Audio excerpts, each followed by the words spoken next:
educated, but I'm so frustrated. Hello to my loneliness. I guess that ignorance is bliss. Take me back to before I knew. Rewind, take it out of cue. Bienvenue, nous sommes sur C'est Sport Mag, la chaîne YouTube où vous pouvez cliquer, vous abonner. N'hésitez pas à appuyer sur la cloche et n'hésitez pas à mettre vos commentaires parce que ça va nous rapporter de l'argent. On est avec des invités exceptionnels. D'abord déjà, je présente la personne qui va être avec moi pour cette interview. Ça va, Nassir? Ça va très bien, merci. Et toi, Sco? Tranquillement, super patient de la suite. Je me languis et toi? Pareillement. Alors, nous avons nos deux invités parce qu'ici, on est à Martigues. Martigues, c'est la ville qui a emmené, formé, vu naître des grands joueurs, des joueurs emblématiques tels que Gignac, Fanny, Shell, il y a eu Kadir, il y a Magic Lloyd Palin, pardon, Yohan Molo. Ouais. Je ne sais même pas qui te dire encore. Il y en a eu Junior Dalé. Après, on peut tous les citer, mais. Et il y a eu deux personnalités quand même qui sont emblématiques de la cité martégale, de la Venise provençale. C'est Nadim Abdou. Ça va? Ça va, et vous? Ça va très bien, merci. Nickel. Et Ali Amada. Ça va? Très bien. Très bien. Et l'histoire la plus folle, elle est dans ce couloir, on voit apparaître les images, elle est dans ce couloir où vous êtes voisins et vous avez joué dans ce fameux couloir avant de vous retrouver pour la CAN. Beaucoup plus tard, c'est la CAN. La toute première histoire que vous avez tous les deux en commun, c'est ce fameux couloir. Racontez-nous. C'est un peu notre jardin où on a vu un peu initier nos premières techniques, affûter un peu nos petits dribbles dans un couloir très petit mais très long où on a commencé à jouer pour lui qui est plus ancien et qui a donné aussi le ton dans ce couloir avec aussi les anciens qui étaient dans ce couloir, qui habitaient aussi au deuxième étage. Et c'est là qu'on a commencé à jouer nos premières parties de ballon. Il y avait une dent entre vous deux, on disait, toi tu disais de lui obligé, il va percer, toi tu disais de lui obligé, il va percer. Après, moi j'étais plus grand, hein. C'est la génération de mon petit frère. Ouais. Donc ils ont partagé, je pense, voilà, ils ont plus joué, on va dire, ensemble. Moi j'étais un peu le grand un petit peu à l'époque du couloir, donc c'était un peu pas mes ordres, on va dire. Donc il y avait ce beau goal, donc ça t'a suivi. Ouais, peut-être c'est parti de là. Mais bon, il était joueur d'abord, il a commencé joueur. Mais ouais, on a partagé beaucoup de moments dans ces couloirs-là, à en faire perdre nos parents, tu sais, avec nos cris, mais c'était de bons moments et je pense que ouais, ça a permis de construire quelque chose pour la suite. Ensuite, donc, vous avez commencé la carrière, toi d'abord, Nadim, au FC Martigues, ensuite tu es allé à Sedan, il y a eu le départ en Angleterre, notamment à Millwall, où à Millwall tu as fait 300 matchs et tu as même été élu meilleur joueur en 2014, donc tu es devenu une légende de Millwall, et c'est pas donné à tout le monde d'être une légende d'un club. Et il y a Ali Amada, donc, qui a été le gardien de Toulouse, qui est parti ensuite en Turquie, à Bran en Norvège, à Azam, c'est en Tanzanie. Tanzanie. Et pareil, toi, tu es une légende de la Ligue 1, puisque tu as quand même inscrit un but contre Rennes, si je ne dis pas de bêtises. Il n'y a que deux gardiens qui l'ont fait en Ligue 1, Grégory Wimby. C'est ça. Je suis le dernier détenteur pour l'instant de cette prouesse en Ligue 1. Et ça va rester longtemps comme ça, je pense. Je pense que ça va rester très longtemps comme ça.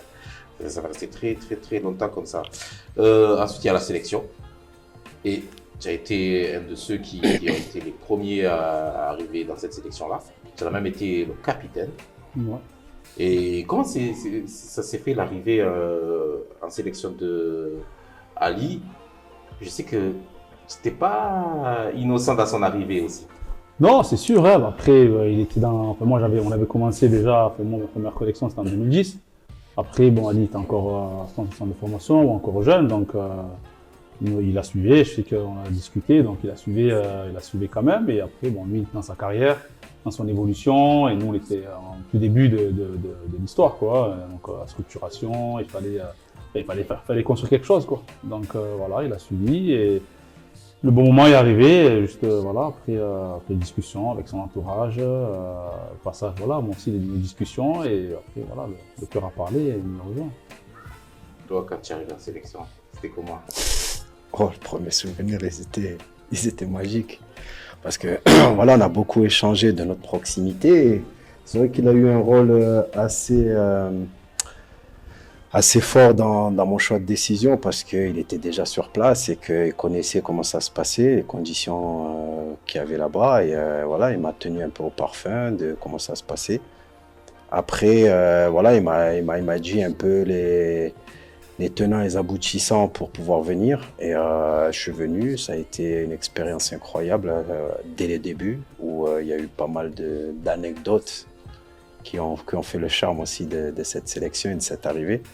Mais après, voilà, c'était que du bonheur et on a vécu pas mal de bons souvenirs. Ta première sélection, la toute première sélection, c'était quel type d'émotion que tu as eu? Ben, je pense que comme toute personne qui rejoint une équipe nationale, hein, moi elle était à domicile, c'était à Mitsamili, il me semble, le premier match contre le Mozambique, si je ne me trompe pas. C'est le premier match. Et après, le moment tant attendu, le moment magique, c'est l'hymne national, hein, devant son peuple, devant voilà, sa famille. Et c'est presque comme un rêve qui se réalise, hein, parce qu'on ne va pas se mentir, c'était un rêve hein, depuis jeune, même si on était loin, mais on croyait dur comme fer qu'un jour ça allait arriver. Hein. Et quand on est footballeur professionnel, c'est de jouer, d'être professionnel, et après c'est de pouvoir jouer à des matchs internationaux. C'était le capitaine? Ce premier match, non, je n'étais pas encore capitaine. Tu étais capitaine? Après, par la suite, ouais. Par la suite, suite. Après, ouais, j'ai pris le brassard. Ouais. Toi aussi, tu étais capitaine? Je l'ai déjà été quand tu n'étais pas là. Quand il y a eu des absents. Ouais, quand il y a eu des absents. Quand il y a eu des absents, oui, j'ai déjà été capitaine. Ça fait quoi de rentrer en premier sur le terrain avec le brassard? Oh, c'est une fierté. Ben, déjà, ne serait-ce que de porter la tunique, déjà, c'est vraiment une énorme fierté parce que tu es le porte-drapeau de tout un pays, toute une nation, et c'est le cœur qui te motive justement, qui te motive à te surpasser dans ces moments-là, parce que tu sais que tu n'es pas seul et que tu représentes vraiment un pays et qu'il y a beaucoup de personnes derrière toi. Bonne chose. Ouais, c'est la Fidji, hein, de toute façon, quand on arrive en sélection, on l'a souvent dit, quoi, quand on arrive en sélection, c'est rien à voir avec le club, quoi. Là, c'est une nation, c'est un pays, on arrive, on se bat pour la même cause. C'est ce qui a fait, je pense, ce qui a fait notre force, qui fait la force jusqu'à aujourd'hui. Donc on arrive là-bas, on est tous frères et on sait d'où on vient. Donc après, à partir de là, on peut les arrêter. Hein. On avait l'objectif de faire bien à chaque match et on a grandi comme ça. Djibali, bon, voilà, comme ça on va briser la glace, comme ça, pour ceux qui ne savent pas. Nous, on a un lien qui nous unit parce que j'ai partagé ces moments-là aussi avec eux dans le couloir. Donc, comme par hasard. Non, mais dans ce couloir, si tu savais, écoute-moi, je pense que c'était le couloir où il a dû se passer le plus de choses. Parce que après, on était plusieurs, on faisait des matchs, ça se jouait par famille, parce que c'était les fratries, les voisins, il y avait... Tu peux pas savoir tout ce qui s'est passé. Non, après, lui là-bas, c'était le bourreau. Parce que c'était lui le plus vieux, donc c'était lui le bourreau. Donc, un plaisir de faire l'interview aujourd'hui avec vous. Donc, ça, c'est top. Après, voilà, tu as évoqué les carrières, tu les as évoquées, on les a survolées, on les a suivies. Nadim, quand tu vois Ali arriver en sélection, la première chose qui te passe dans la tête quand tu le vois, que vous voyez, que ça part de ce couloir, que... Tu vois, de tout ce que tu sais du lien qui vous unit, le parcours, la sélection. Pour moi, c'est un moment magique, quoi, inoubliable. Comme je dis, on voit le parcours. Quoi. Moi, Ali, je le vois, voilà, c'est mon petit frère. Donc, déjà, de son parcours à lui, je veux dire fier du parcours qu'il a eu en club, après d'être arrivé là et de nous rejoindre en sélection. Voilà, il arrive avec un statut, parce que voilà, il vient de Ligue 1, donc il vient nous renforcer. Donc moi je suis très content, je suis fier pour lui, je suis fier pour nous et je sais qu'il allait nous apporter dans cette sélection. Donc voilà, moi j'étais fier en plus. J'ai des prises mollettes, il était dans ma chambre.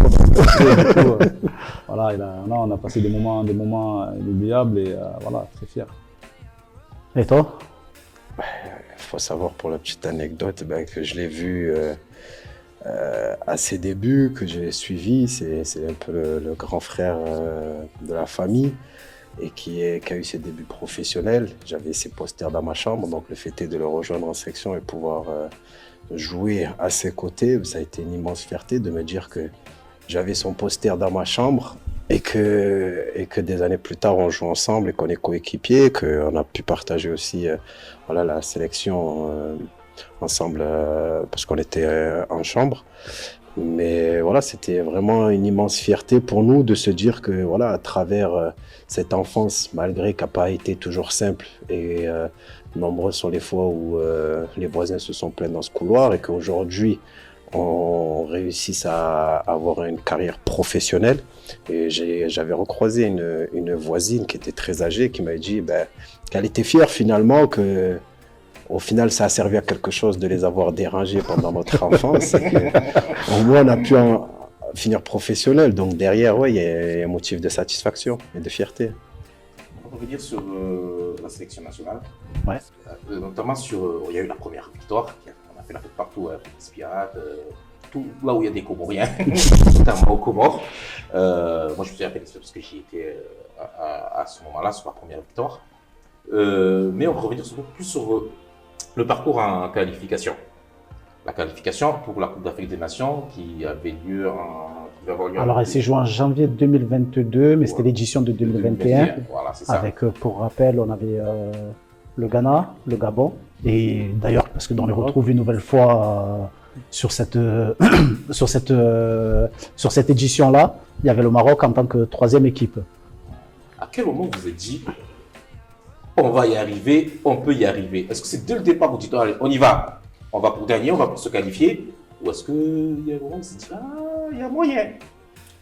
Non, à savoir que nous, ça a été un processus. Hein. Nous, depuis 2014, dès qu'on a commencé à justement avoir vraiment ce noyau et justement ce changement, cette bascule, elle s'est fait à peu près cette année-là. On avait pour objectif de foncer, d'essayer de participer à un tournoi africain, quoi, ce qu'on voulait faire. Donc, à chaque compétition, on allait pour faire quelque chose, quoi. Donc, on l'avait raté, on va dire, l'édition juste avant. On y croyait, on l'a raté. Mais quand on a commencé les qualifications, c'était l'objectif. Hein. On a malgré le groupe relevé, mais on avait l'objectif de. Nous, on était persuadés qu'on pouvait y arriver, quoi. Je pense que c'est ça aussi qui a fait qu'on y est arrivé parce qu'on y croyait. Et on a pris le premier match au Togo. C'était pas facile, mais on a réussi à s'imposer là-bas. Et de là, on a bien compris que on était sur le bon chemin, qu'il fallait garder le cap maintenant, mais qu'on y était. Tu as senti la même chose toi aussi? Bien sûr, c'est au fur et à mesure de la compétition, le déroulé, qui t'amène à voir un peu les possibilités qui peuvent t'amener à la qualification. Donc, on a fait résultat à Togo. Je crois qu'on a fait une double confrontation en plus entre Coupe du Monde et CAN. On perd, je crois, la Coupe du Monde, mais on gagne qualif CAN. Après, on fait aussi résultat contre le Kenya. Donc finalement, tu te retrouves à grappiller des points et après, tu n'es plus trop loin de l'objectif. Donc forcément, après, tu joues le coup à fond. Quand il arrive la Coupe d'Afrique des Nations, premier match, Ghana, si je ne me trompe pas, il arrive les hymnes, la pression, l'émotion. Non, Gabon, et après, c'est bon. C'est moi, je me suis trompé, pardon. Gabon, les hymnes, pression, émotion. Première participation, parce que c'est une première participation historique pour le pays. Comment ça se passe pour vous? Bon, perso, c'était une fierté. Hein. C'était le Graal hein, d'arriver dans cette compétition. Pour moi, c'était le rêve. Hein. C'était le rêve de toute la sélection, de tous les joueurs. Mais là, on y était, il fallait assurer. Mais à ce moment-là, c'était une fierté immense. Quoi. On peut pas la mesurer, mais c'était vraiment inoubliable. Il faut savoir que depuis mon arrivée, dès la première hymne match contre le Botswana, il y a toujours eu ce lien où, parce que c'est le capitaine et je suis le gardien, donc il est juste à mes côtés, où on a ce lien très fort. Dès l'hymne, il me serre fort dans ses bras et je ressens un peu toute l'ambiance, la ferveur. J'ai la chair de poule qui est arrivée tout de suite. Que ça soit dès mon premier match ou là-bas, et c'est cette immense fierté de se dire que notre hymne est retenti pour une Coupe d'Afrique quand même pour la première fois. C'est une fierté immense et de se dire on représente pour la première fois notre pays sur le continent. C'est ce côté un peu à la Barthez où on a l'impression que les événements, pourtant, ça va tranquille, etc. Et c'est un truc que tu as travaillé ou Ouais, ben, c'est de ta personnalité même? non, ma personnalité en joue beaucoup. Après, voilà, c'est le plus important quand tu es sportif, c'est que l'enjeu ne prenne pas le pas sur le jeu. Et de se dire que ça reste qu'un match de foot. Après, il faut essayer de l'aborder de la meilleure des manières pour pouvoir être performant et de pouvoir jouer ta partition du mieux possible. Et j'ai beaucoup travaillé cet aspect-là pour justement ne pas perdre mes moyens avant la rencontre, de le jouer au préalable et de se mettre une pression énorme et au final après regretter. Toi, tu es un peu plus... Nadim, c'est à force tranquille. Voilà. Après, je pense que c'est intérieur en fait. Moi, je sais que voilà, tous mes matchs. Il est côté général. On a toujours après, ouais, il faut. Donc, pas forcément les émotions, mais à l'intérieur, ça bouillonne quand même. Hein. Voilà, moi, tous mes matchs, je les aborde avec un peu de pression. Hein. J'ai toujours de la pression. Enfin, qu'on arrive proche du match, quoi. Plus avant, j'essaie de détacher, de ne pas me faire le match avant.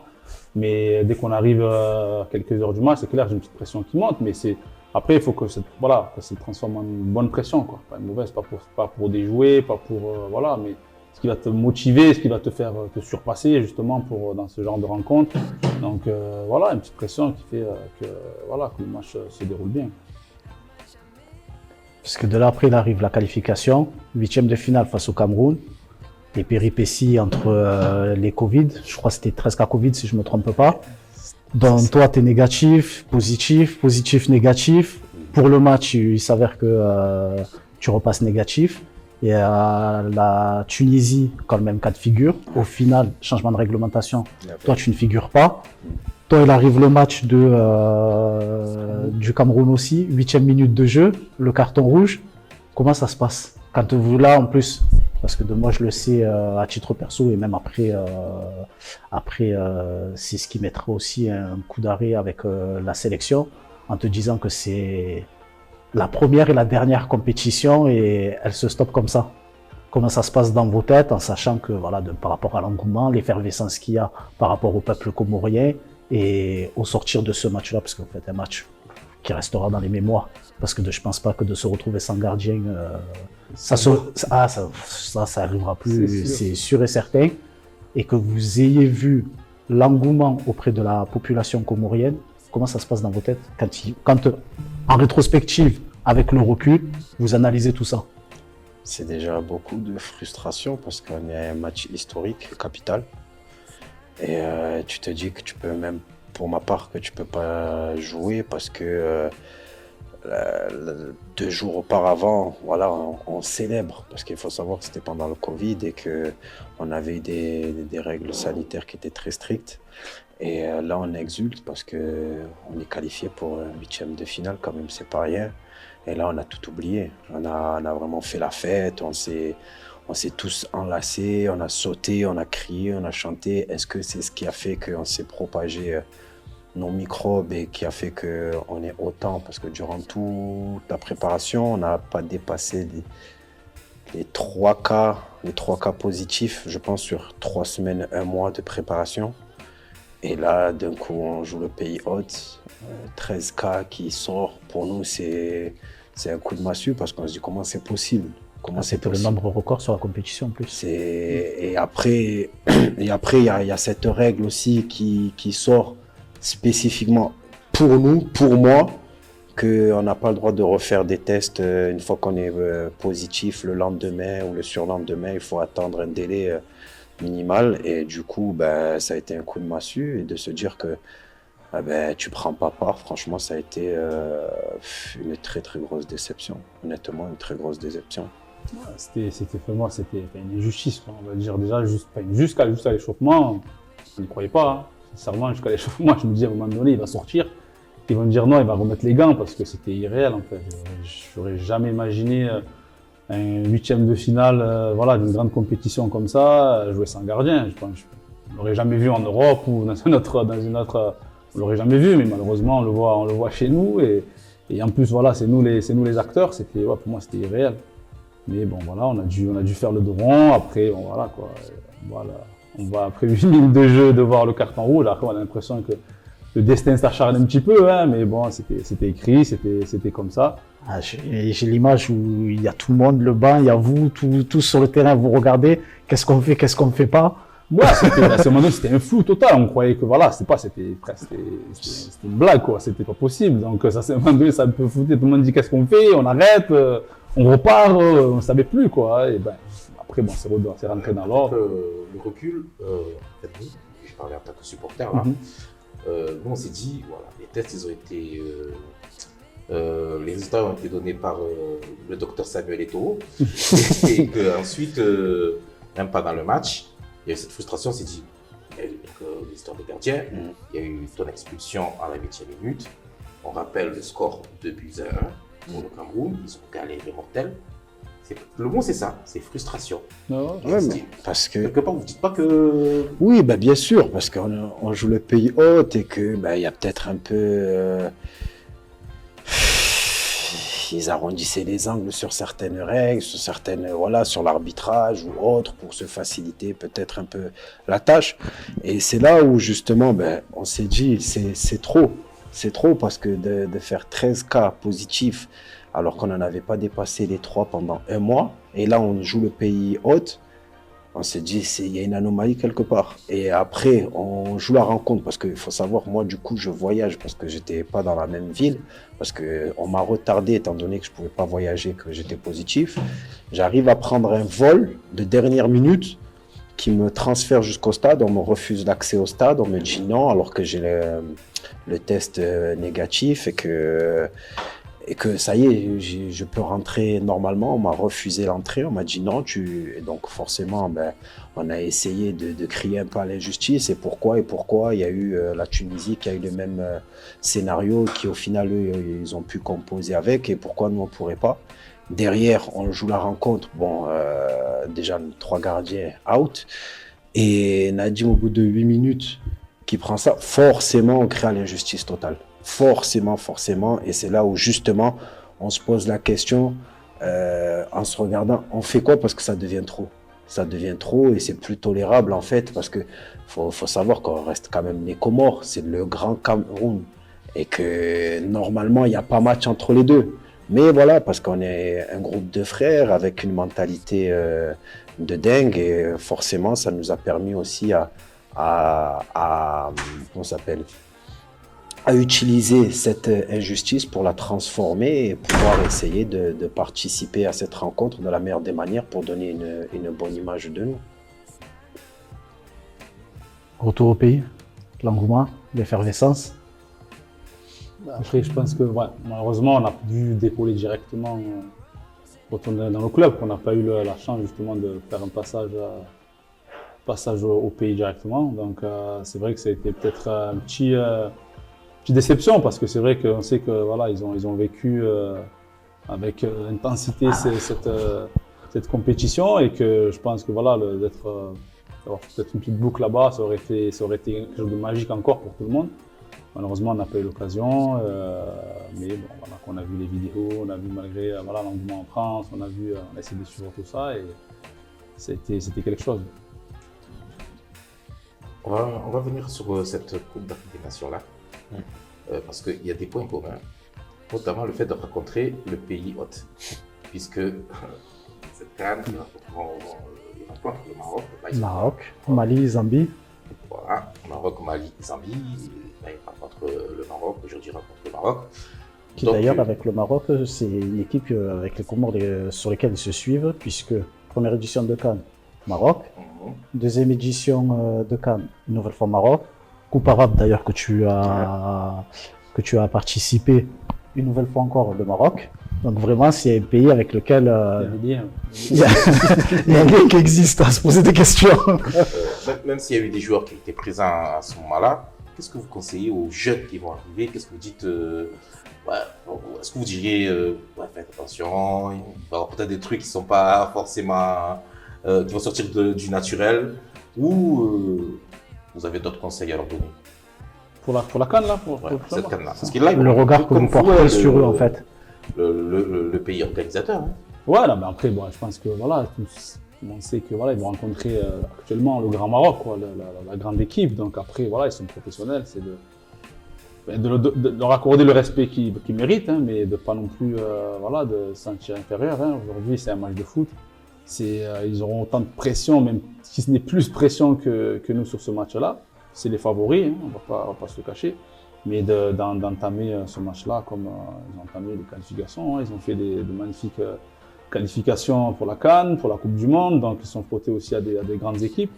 Donc voilà, c'est d'aller sans complexe et de jouer ce match comme n'importe quel match. Ce serait quoi les mots que tu dirais, tu es encore le capitaine de cette équipe, quels seraient les mots-là que tu dis au vestiaire? Aujourd'hui, encore une fois, on a tout à gagner. Hein. On a tout à gagner hein, face à cette grande équipe. Dans cette compétition, c'est le premier match. Donc tout donner tout simplement. On est là on sait pourquoi on est là. On s'est battu pour être et jouer ce match-là. Donc c'est de profiter un match et pas avoir de regrets à la fin. Et toi, tu dirais quoi au gardien? Oh, de profiter, de s'amuser, de ne pas surjouer et juste de faire ce qu'il a à faire convenablement et du mieux possible. Parce que de là, moi, j'ai juste une question, parce que toi, tu as participé à la Coupe arabe, parce que on le rappelle, tu es toujours éligible pour participer aux rencontres de la sélection. Après, c'est des choix de sélectionneurs, il avait posé des conditions par rapport à cela. Tu vas à la Coupe arabe, il y a un joueur qui fait sensation, Zaïd Amir. Quel regard tu portes sur lui lors de ces rencontres-là, puisque c'est ce qu'il amène en sélection pour participer à cette CAN? Si tu dois éclairer en interne le public pour dire, voilà, de ce jour-là, ses qualités, c'est lesquelles? C'est cette compétition-là, et elle a été aussi pour certains un tremplin de pouvoir aussi se faire voir du grand public. Zaïd, il a eu quand même un cursus avec une très bonne formation, où il sort quand même du Mans. Là, aujourd'hui, il joue à Istres. Mais c'est quelqu'un qui a d'énormes qualités dans le 1 contre 1 et c'est ce qui nous a apporté là-bas, parce que c'est sa folie, sa créativité et c'est ce qui nous a débloqué de pas mal de situations. C'est un joueur un peu fougueux et qui est un peu dans l'insouciance, percuteur. Et c'est ça aujourd'hui qu'il pourra apporter sur cette équipe A, où il a une carte à jouer sur le côté, aller un peu percuter les défenses adverses pour justement les faire reculer et amener un peu du surnombre et des ballons dans le dernier carré. Parce que de là, voilà, comme ça, l'interview touche à sa fin. Une dernière question concernant les chances des Comores dans cette compétition. Vous les voyez arriver, du moins faire quel parcours? Personnellement, j'espère qu'ils auront le plus possible. Hein. C'est faire mieux encore que l'édition d'avant. Hein. Donc, si on arrive au quart, moi, je serai... Ça, c'est une réponse au capitaine. Mais bon, voilà, quoi, à un moment donné... non, c'est sûr. Non, moi, j'espère que, voilà, c'est vrai que, voilà, ça reste la CAN, ça reste des gros matchs, hein, dans tous les cas. Il n'y a pas de petits matchs. Mais, ouais, ils ont toute leur chance. Ils restent concentrés comme les matchs qu'ils ont fait précédemment. Ben, on verra bien, on verra où ils iront. Pour rebondir là-dessus, je pense que personne n'imaginait dans cette campagne de qualification qu'on allait prendre des points à la Tunisie, chez elle. Et on leur a quand même pris 4 points. Et les 4 points, on aurait pu en prendre 6, parce que la Tunisie, il faut savoir qu'elle égalise dans les dernières minutes sur le second match, sachant qu'elle est à domicile et elle est restée sur une longue série d'invincibilité. Donc c'est ce qui prouve que le groupe travaille très bien et que ils ont leur chance dans cette compétition de pouvoir aussi déranger les grandes équipes comme le Mali, comme le Maroc. Je pense qu'il y a une carte à jouer. Après, on n'est pas les favoris, mais on a quand même quelque chose à aller chercher, je pense, et pour prouver qu'on n'est plus la petite équipe qui découvre et que justement, on est en progression et que la sélection avance. Nadim, Ali, on vous remercie. J'espère que vous avez pris du plaisir d'être avec nous. Ouais, bien sûr. Merci beaucoup. Super agréable et super cool. Merci beaucoup, bien sûr. Merci Cisco, Nadim, Ali. Merci beaucoup. Prochaine. En tout cas, c'est un plaisir de vous avoir reçu. Moi, bon, même si après il y a la vie privée, mais c'est toujours un kiff de vous avoir. On s'y est, franchement, il y a beaucoup d'émotions. De même, ouais. Allez, on se retrouve d'ici quelques instants pour le match Maroc-Comores. Je vous rappelle que vous pouvez nous retrouver sur nos réseaux sociaux, le compte TikTok de C-Sport Mag, le compte Instagram C-Sport Mag. Vous avez des comptes TikTok Insta. Insta, Ouais. c'est Ali Amada 16. Ali Amada 16. Bon, c'est longtemps que je suis abonné et Moi, c'est une boîte mail. Pas réseau, moi je suis pas très réseau. il y a Ali Amada 16 sur Instagram et puis sur Www, vous appelez, vous tapez Shaft. Et on se retrouve là très très vite. N'oubliez pas les réseaux, abonnez-vous, la cloche, de manière à ce que vous soyez informés dès qu'il y a une nouvelle arrivée sur la chaîne. À plus tard.